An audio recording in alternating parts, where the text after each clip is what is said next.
साथियों नमस्कार। आप सब देखना शुरू कर चुके हैं बीपी सिन्हा की चौपाल। मित्रों, आज इटली से लेकर के नीदरलैंड तक, यूके से लेकर फ्रांस तक और स्वीडन से लेकर बेल्जियम तक, जहां भी आप देखो, पूरे यूरोप में मुसलमानों के खिलाफ एक नफरत का माहौल बन गया है। और ये नफरत का माहौल जो है, ये घट नहीं रहा है, डे बाय डे बढ़ता जा रहा है। अब इसके पीछे कारण क्या है मित्रों? यूरोप वो जगह थी जो सबसे लिबरल, सबसे सेकुलर और सबसे डेमोक्रेटिक माना जाता था। यूरोप वही यूरोप है, वही यूरोप है जिसने खुले दिल से, खुले बाहों से मुस्लिम शरणार्थियों को स्वीकारा, अपने यहाँ जगह दी, रहने की व्यवस्था की, खाने की व्यवस्था की, पढ़ने लिखने की व्यवस्था की, नागरिकता दिया, सब कुछ दिया इन्हें। पर बदले में यूरोप को क्या मिला? साथियों, आज जो यूरोप में नफरत बढ़ रही है मुस्लिमों के खिलाफ, उसके पीछे कारण भी यही मुस्लिम लोग ही। ये जिस देश में भी गए, कभी उस देश को अपना नहीं समझा। जिस देश ने इन्हें शरण दिया, रखा, इन्हें अपना नागरिक घोषित किया, अपनी सिटीजनशिप दिया, सब कुछ दिया, फिर भी ये उसके नहीं हुए। इनके लिए इनका दीन सबसे बड़ी चीज है।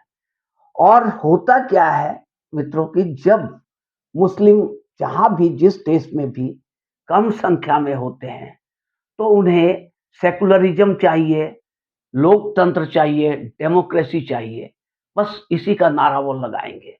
लेकिन जैसे ही 20-30% भी हो गए, फिर इनका जो असली खेल है वो शुरू हो जाता है। असली खेल क्या है कि भाई, कब्जा करने का, देश पर कब्जा करने का। इसके पीछे बहुत बड़ा गेम प्लान होता है मित्रों। आप देखोगे 57 मुस्लिम देश हैं, 57 मुस्लिम कंट्रीज हैं, पर कोई भी मुस्लिम कंट्री किसी भी मुस्लिम शरणार्थी को अपने यहां जगह नहीं देता है। कोई भी नहीं रहने देता है। अभी आप फिलिस्तीन का देख लो ना कांड। इजराइल फिलिस्तीन की लड़ाई हो रही है, 57 मुस्लिम देश एकजुट हो रहे हैं, ओआईसी की मीटिंग हो रही है, पैसे दिखाए जा रहे हैं, सब कुछ कर रहे हैं, लेकिन मिस्र ने अपना दरवाजा बंद कर दिया कि एक भी शरणार्थी इधर नहीं आएगा, एक भी फिलिस्तीनी नहीं आ सकता है। और जितने भी मुस्लिम देश हैं, कोई भी कोई भी एक भी मुस्लिम देश अपना दरवाजा खोलने के लिए तैयार नहीं है कि हमारे यहाँ एक भी रिफ्यूजी रह जाए। अब ये लोग मदद करते हैं, पैसा देते हैं, लेकिन बवाल अपने सिर पर नहीं लेते हैं। एक बार ये जॉर्डन ने फिलिस्तीनियों को समर्थन दिया था, सहयोग किया था, अपने यहाँ रखा था, तो नज़ारा कुछ उल्टा हो गया। ये फिलिस्तीनी शरणार्थी जो थे, इन्होंने जॉर्डन के शाह को ही, जॉर्डन के किंग को ही ठिकाने लगाने का प्लान बना दिया। लास्ट में वो पाकिस्तान से उन्होंने मदद लिया और ये जिया उल हक जो थे, जाकर के इन्होंने 25,000 फिलिस्तीनियों को मार डाला। तब जाकर के वो वहाँ जॉर्डन के किंग का जान बची और वो उनकी सत्ता बची। तो ये जितने भी मुस्लिम शरणार्थी हैं, ये लोग सिर्फ उत्पात ही जानते हैं। जिस देश से आए हैं, जिस देश से भी आते हैं, वहाँ मार-काट, लड़ाई-झगड़ा, लूट-मार यही तो मची हुई रहती है। ये लोग देखते यही है और करते भी यही है, और कुछ करने आता भी नहीं है।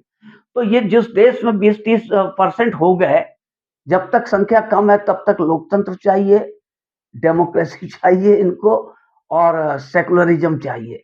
लेकिन जैसे ही इनकी संख्या 30% हो गई या उससे ऊपर हो गई, तो इन्हें शरिया चाहिए।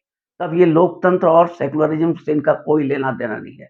तब भाई शरिया चाहिए, हमें शरिया चाहिए और हम यहाँ आके रह रहे हैं, अब आपको अपनी कानून, अपने देश के कानून हमारे हिसाब से बनाना पड़ेगा। और इस तरह से ये अतिक्रमण करना शुरू कर देते हैं। उस देश की सभ्यता, उस देश की संस्कृति का अतिक्रमण करते हैं और ये जो 57 मुस्लिम देश हैं, ये उनको फंडिंग करते रहते हैं। अपने यहाँ जगह नहीं देंगे एक को भी, लेकिन दूसरे देशों में ये फंडिंग करते हैं, किस बात के लिए? इस्लामीकरण के लिए। तो जो इस्लामीकरण की ये प्रक्रिया है, ये सतत चलती रहती है। यूरोप वाले पहले नहीं समझते थे इस बात को। इस्लामिक आतंकवाद का रोना जब भारत रोता था, जब भी भारत कहता था, तो ये यूरोपियन देश मज़ाक उड़ाते थे। कहते थे इस्लामिक आतंकवाद जैसी कोई चीज़ एग्ज़िस्ट ही नहीं करती है। ये आपका इंटरनल लॉ एंड ऑर्डर का प्रॉब्लम है, आप उसे समझो। पर आज जब यूरोप के ऊपर में पड़ा है, वो कहावत है ना, जिसके पैर न फटी विवाई सो का जाने पीर पराई। तो आज विवाई फटा है यूरोप के पैरों में, उसे दर्द समझ में आ रही है कि हम कितने बड़े मुश्किल में घिर चुके हैं हम लोग। तो अब वहाँ जो लिबरल और सेकुलर लोग हैं, वो साइड लाइन होते जा रहे हैं और जो दक्षिणपंथी लोग हैं, चाहे वो इटली में जॉर्जिया मेलोनी हो या नीदरलैंड में हो, सब जगह दक्षिणपंथी लोग उभर कर सामने आ रहे हैं, शासन और सत्ता की कमान संभाल रहे हैं। और अभी नीदरलैंड में तो एकदम अनाउंस कर दिया गया, इटली में कह दिया कि मुसलमानों बाहर निकलो, हमें तुम्हारी इस्लाम नहीं चाहिए, तुम्हारा और हमारा कोई मेल नहीं है, तुम यहाँ नहीं रह सकते हो।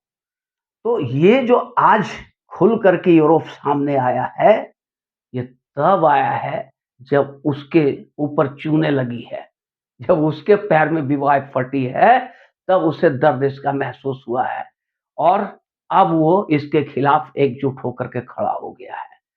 तो साथियों, भारत तो इस दंश को सदियों से झेल रहा है और आगे पता नहीं कितना दिन झेलना पड़ेगा।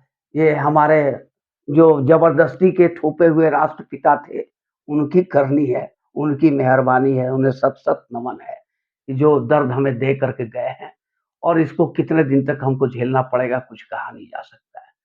साथियों, अगर ये वीडियो आप लोग को अच्छी लगी हो, तो इसे लाइक करेंगे और चैनल को सब्सक्राइब करेंगे। धन्यवाद।